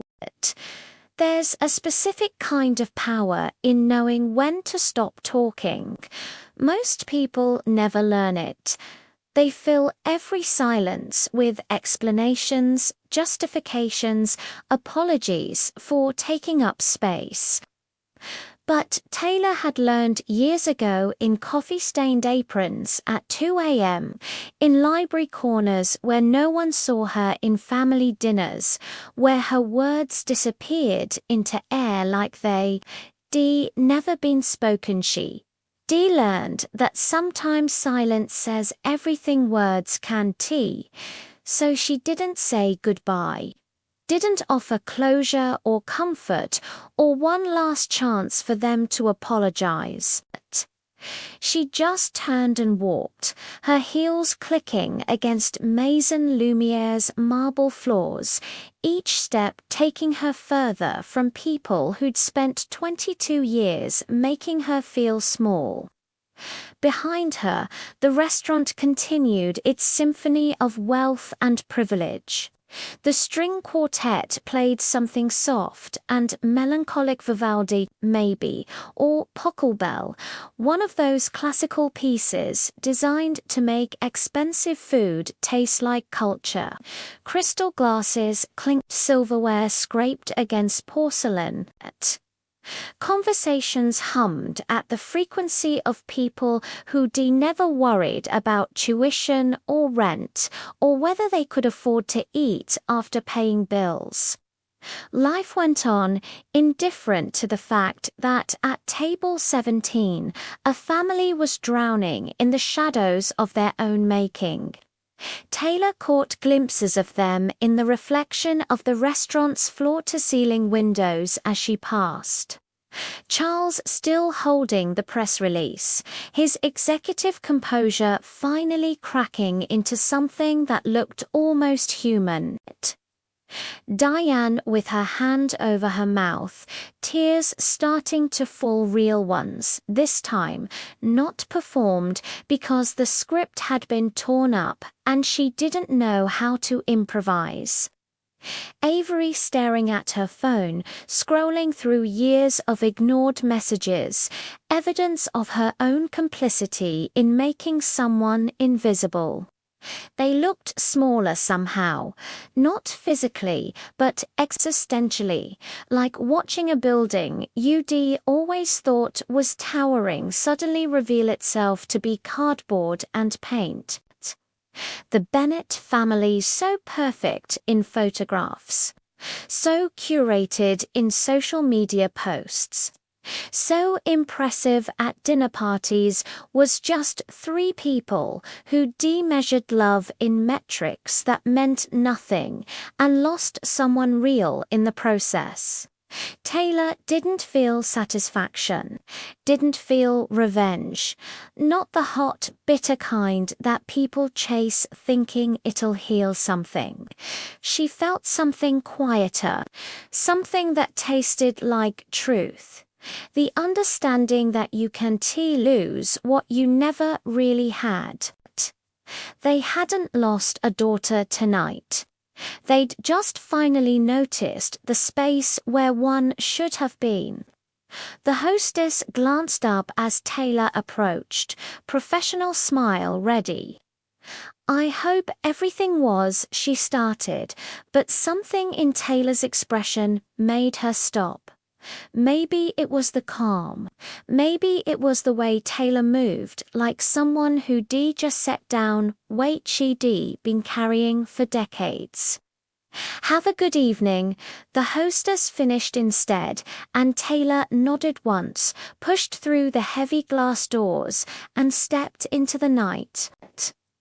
The air hit her immediately, cold, sharp, smelling like rain that had just stopped and pavement still wet, and that specific autumn scent of leaves breaking down into earth. Freedom has a smell, Taylor thought. It smells like ozone and possibility and the absence of performance. She stood there for a moment on the sidewalk, feeling rain mist against her face, listening to the city breathe around her, traffic sounds, distant laughter. A siren somewhere blocks away. The real world, messy and unfiltered, and nothing like the sanitized version her family tried to curate. Her phone started buzzing in her purse once, twice, then consistently, like someone drumming fingers on a table. She pulled it out. The notifications were flooding in, each one a reminder that she had a life her family knew nothing about. Text from Maya. "How did it go? Call me when you can. Ethan, you're a legend. Drinks tomorrow," her thesis advisor. Saw the Northbridge announcement. "Congratulations, Director Bennett. Well deserved." An email from the university press office asking for an interview. Another from the Wall Street Journal wanting to feature her in their 30 Under 30 Innovators series. A LinkedIn message from Nathan Cole. "Welcome to the team officially. Monday morning we announce to the world, get ready, your life is about to change." Taylor scrolled through them, each notification a thread connecting her to a future that had nothing to do with family approval or inherited wealth or being the forgotten Bennett daughter. This was hers, built from scratch, earned through work that left her hands stained and her back aching and her mind exhausted but clear.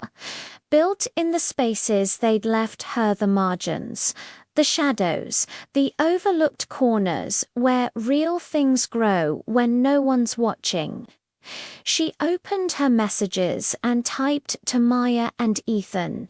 It went exactly as expected. "I'm free. See you tomorrow." Hit send. Felt something release in her chest, like a knot she'd been carrying since childhood, finally untangling it. A notification from the family group chat popped up. She stared at it for 3 seconds. 4, 5. Didn't open it. Just held down on the conversation and selected mute notifications. The chat disappeared from her primary screen, relegated to a folder she'd probably never check again. Some conversations aren't worth having. Some people will send paragraphs of explanation and apology only after they realize you don't need them anymore, and by then the words are just noise. She'd said everything that mattered at that table. The rest was just them processing what they should have understood years ago. Taylor put her phone away and started walking.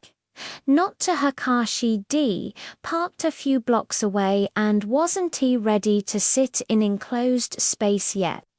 She needed to move, needed to feel her body in motion, needed the physical act of leaving to match the emotional truth of what had just happened. The streets were quiet, that specific Saturday night quiet where most people are inside restaurants or bars, living their lives completely unaware that someone nearby just rewrote their entire story. Streetlights cast orange pools on wet pavement. A couple passed her, holding hands, arguing about which bar to try next. A dog walker nodded in that universal city way, acknowledging presence without demanding interaction. Normal. Everything was completely, beautifully normal. And for the first time in her life, Taylor felt normal too.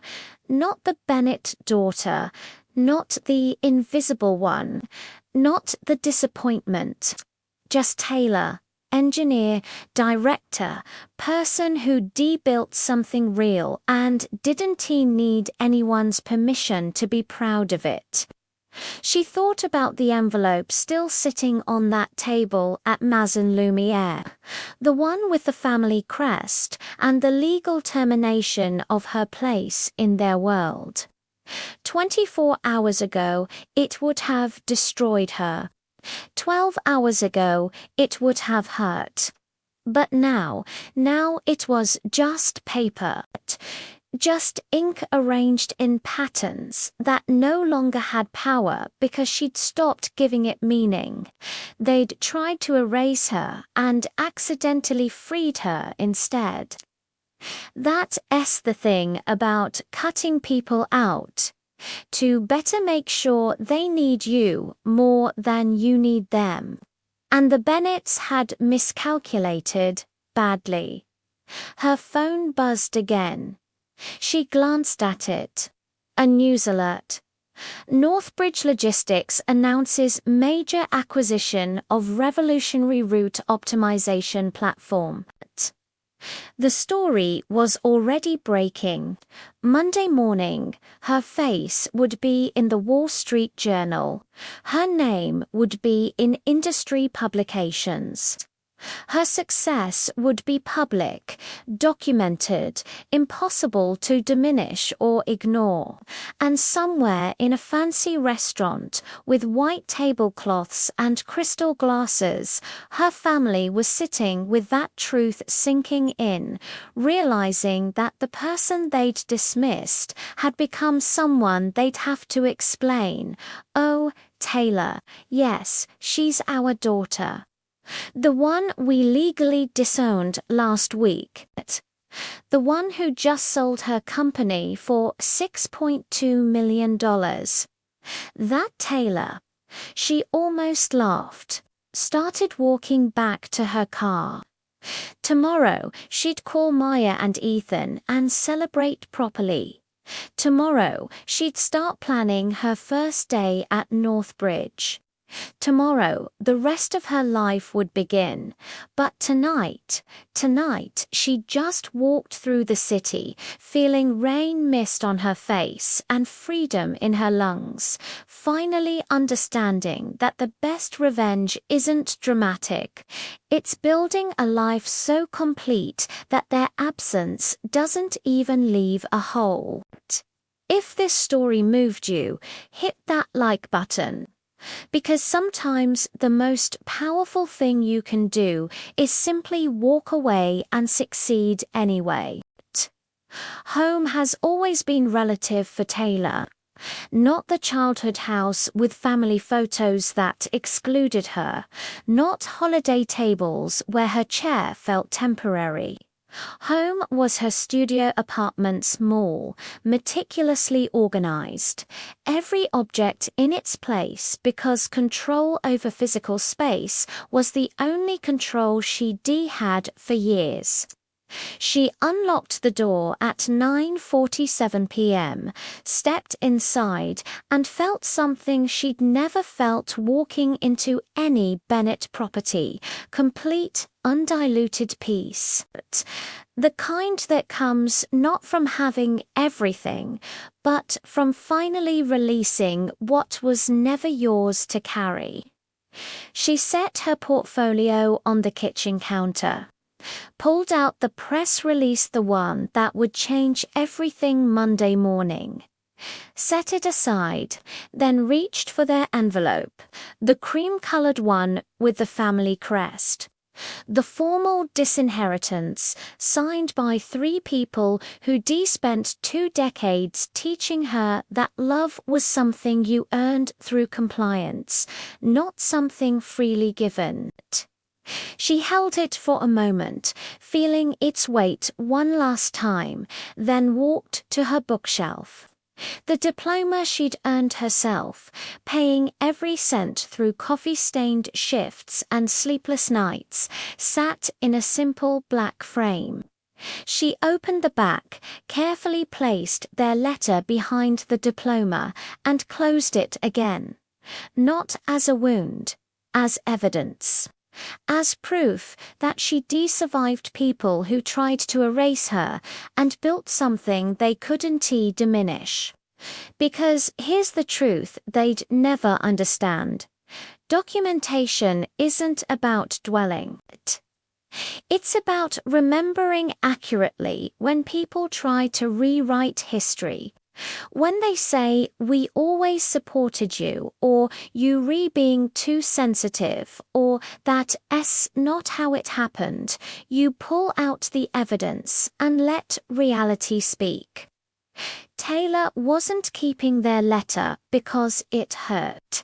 She was keeping it because it was honest. More honest than 22 years of pretending they were a family. They finally said what they always meant. "You not one of us." And she finally accepted what she'd always known. She didn't want to be. Her phone buzzed on the counter. She glanced at it. Avery's name lit up the screen, not a call, a text. Then another. Then 5 more in rapid succession, the desperate digital drumbeat of someone realizing they miscalculated catastrophically and trying to undo it with words. "Taylor, we need to talk. I didn't know about the company, I swear. Mum is crying. Dad wants to call you. Please don't shut us out. We're still family." Taylor read them, felt nothing. Not anger, not satisfaction, not even pity. Just that crystalline clarity that comes when you finally see people exactly as they are. stripped of hope and expectation and the stories you told yourself to make their behavior hurt less. She picked up her phone, didn't type a response, just turned it face down on the counter. Some messages don't deserve answers. Some people spend years ignoring you and then demand immediate attention the moment you stop caring. That's not connection. That's control. And Taylor was done being controlled by people who'd never valued her in the first place. The phone kept buzzing. She ignored it, went to the kitchen, made tea the way her grandmother, the one who left her the watch, had taught her years ago. Precise measurements, specific temperature, 3-minute steep. Her grandmother had understood something the rest of the Bennets never did. Excellence is in the details you choose to honor, not the performances you stage for audiences. Taylor carried her tea to the window, looked out at the city lights blurring through rain-streaked glass, and felt something settle into place. A conclusion, not the kind tied with bows and happy reunions, the kind that comes from accepting that not every story ends in forgiveness. Some stories end in clarity, and clarity, she was learning, was its own kind of revenge, not against them, but against the version of herself who'd spent years believing she wasn't enough. The buzzing stopped, probably Avery finally understanding that silence, when it's intentional, speaks louder than any argument ever could. Taylor finished her tea, washed the cup, placed it in the drying rack with the same precision she applied to code. Tomorrow would bring interviews and photographs and questions about her success. Monday would bring the Wall Street Journal article and colleagues congratulating her and a life that looked nothing like the one her family had scripted for her. But tonight was just hers. A moment of stillness before everything changed. She looked at the diploma on her shelf, their letter hidden behind it, and understood something fundamental. The people who underestimate you give you the greatest gift. They give you the freedom to build without interference, to succeed without owing them credit, to prove that excellence doesn't need permission from people who wouldn't recognize it anyway. Taylor opened her laptop, not to work, but to write.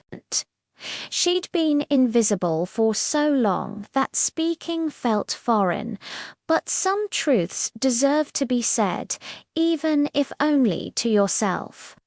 She typed, "To whoever's reading this and recognizing yourself in my story, the one who's always introduced last, always still figuring it out, always just outside the frame I see you. Your family measuring love in conditions and metrics and performances doesn't mean love isn't real. It means they don't understand what real love looks like. And that's their loss, not yours. You don't need their validation to be extraordinary. You just need to keep building, keep moving, keep becoming someone they'll regret underestimating. Not for revenge. For yourself. Because the truth is, people who deserve you don't make you earn basic respect. And people who make you earn it don't deserve you. She saved the document, titled it Clarity. Then she closed her laptop and allowed herself something she hadn't done in years. She cried. Not sad tears. release tears. The kind that come when you finally set down weight you didn't know you could survive without. Cathartic tears that wash away years of trying to be enough for people who would never have enough space for you. When they stopped, she felt lighter. Empty in the good way, like a house cleaned of clutter, ready for new things that actually fit. She picked up her phone one last time. The notifications from Avery had stopped. The family group chat showed 17 unread messages. She didn't open them, just held the phone, feeling its weight. Understanding that connection isn't about shared blood or legal documents or who shows up in family photos. Connection is about who shows up when it matters, who listens when you speak, who celebrates your wins without needing them to reflect on their own image. Taylor opened her contacts, scrolled to Maya and Ethan, typed, "Thank you for being my real family. Let's build something else together. The world's waiting." Hit send, put the phone down, and understood, finally, what they'd actually done at that dinner. They tried to punish her with exclusion and accidentally gave her permission to stop waiting for acceptance that would never come. They tried to diminish her and instead illuminated exactly how free she'd been all along. They thought silence was abandonment. She knew better. Silence isn't surrender. Silence is strategy. It's knowing when your presence no longer serves you, when your words would just feed narratives that don't include your truth. When the most powerful thing you can do is simply stop participating in a story that was never about you anyway. And if you made it to the end of this story, if you sat through 12 chapters watching someone invisible become undeniable, then you already know this isn't just Taylor's story. It's yours too. So do me a favor, comment below and tell me when you realized you didn't need their approval anymore. Hit that subscribe button because you deserve to hear more stories about people who won by refusing to stay small. Share this with someone who needs to know they're not alone in being underestimated. And hit that like button not for me, but for yourself, as proof that you see the truth in this story, because you lived some version of it too. Because that's how we win, not by convincing the people who overlook us, but by finding each other and building something they'll never understand but can't ignore.